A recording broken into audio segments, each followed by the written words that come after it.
If you have XRP in your portfolio, you would have asked this question at least once, or at least wondered once, like how high can XRP really go? Can we really do the $1,000? Can we really do $2,000 in next 5 years, 10 years, 20 years? Who knows, right? So for that, you need to first look at some key factors, which is like, okay, what's the targeted market? It's the total cross-border payments.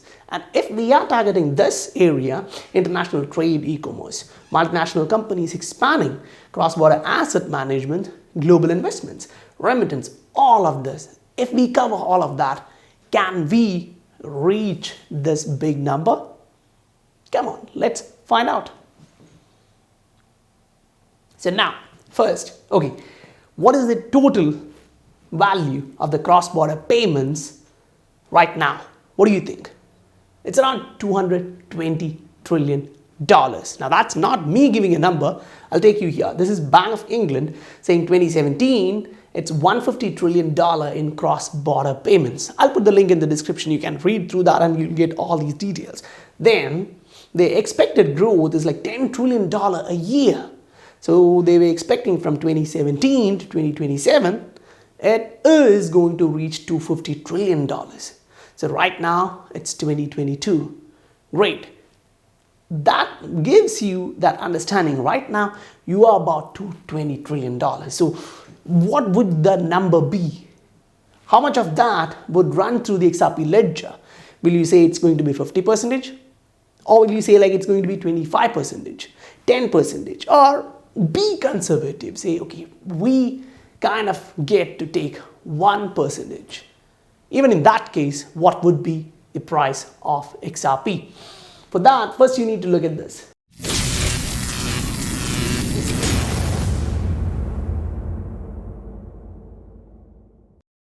Right now, it's 2022 July. The price of XRP is at 0.3 with a supply of 48.5 billion, making the market cap 15.2 billion. Great. So what are you targeting? You're targeting a big market, but right now you don't have the regulatory clarity. So in 5 years' time, when we are looking at this 2027, what are we looking at really? This one, Ripple to become the Amazon of payment. That's not from me, it's from the Brad, right? And we know that's going to happen because these guys are professionals who know what they are talking about. So if we are saying by 2027, the total value is going to be $250 trillion, and we may have 57.5 billion in XRP supply, you can get that. You put like 200 million a month and go towards 2027, you get somewhere close. Fine. And what would be the total market cap you need? It's 250. That's too optimistic, saying we'll get 100% of the market share. Maybe 50%, maybe 25%, maybe even 1%. So what are we eyeing at? So it actually includes the international trade and e-commerce. Fine. What does that actually mean? If you look at, say, small use case, you're ordering something using Amazon from United States and you are in Australia. You are now moving through different currencies for that payment. Fine. So that's what it actually means. Then you go to multinational companies expanding. Google goes to different companies, right? Google actually goes to different countries and expand. Take Ripple, they are moving into different countries, placing their office, and now they are expanding. Then we know that the cross-border asset management. People in the US have gold in Swiss. Fine.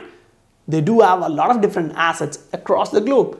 Same stuff, global investments and then remittance. So if you take that number and come here, ask that question like, okay, let's be conservative.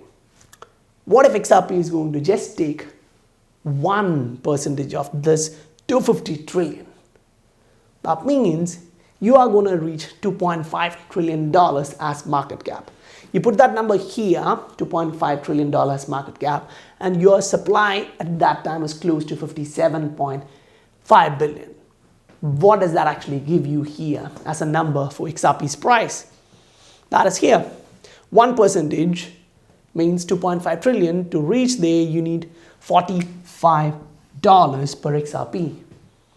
That itself is not a small number from where we are right now. It's 0.3 and that's 45. So you're talking about 150x price flying. Say, now let's all look at the facts and say, it won't be just 1% for sure. You have the remittance, you have this area where the settlements are like, huge, and the requirement for XRP ledger or interledger protocol through which it come back to XRP ledger is huge. You can literally say 50%, but leave it there. Don't be too optimistic.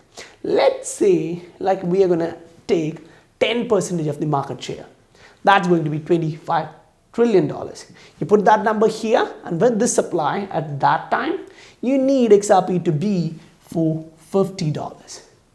Now, we are not talking about tomorrow, the day after tomorrow, the next year. We are talking about 2027. You need time, and you have time.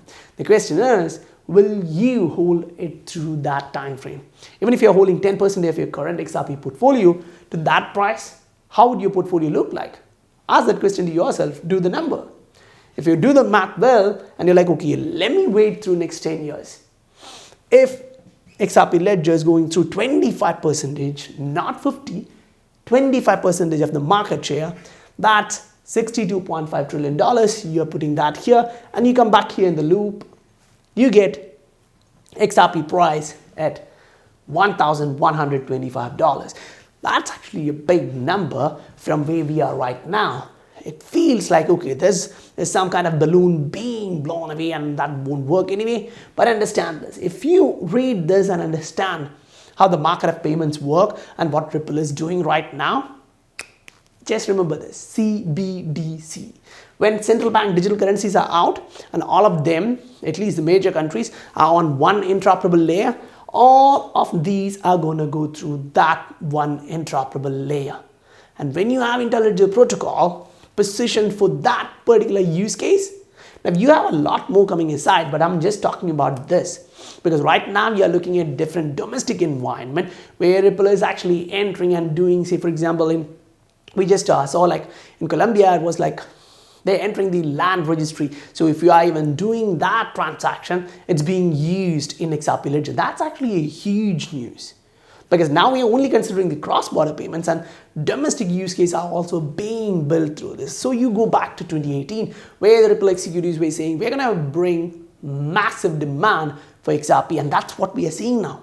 The only thing is, it didn't happen in a year or two. We're going to go through time, maybe 3 years from now, 5 years from now. But if you even look at 25%, that's a gigantic number. So in one of our previous videos, we told you if you have 1000 XRP and you're saying I can't buy more, fine. You may have to wait till this time to reach $1 million. That's still possible, but the amount of time you have to wait is too long if you're a short-term guy. Now, if you're a long-term guy looking for next 10, 20 years, this is nothing. This is just 5 years from now. And if you hold 10,000 units of XRP and you're saying, okay, I'll make some money in this cycle, I'll just keep 1,000 units for that cycle, you may still be able to get another million. But the question will be like, at that point, what will be the inflation like? Will that 1 million really feel like a million or more like 100,000? So that's why we say, if you have a big stack of XRP and you're only multiplying 10%, that's huge number. Now, even being super conservative and saying, I'm just looking for 1% and that's $45. So now, this question is simply answered just with one of this. But understand there are some extra stuff.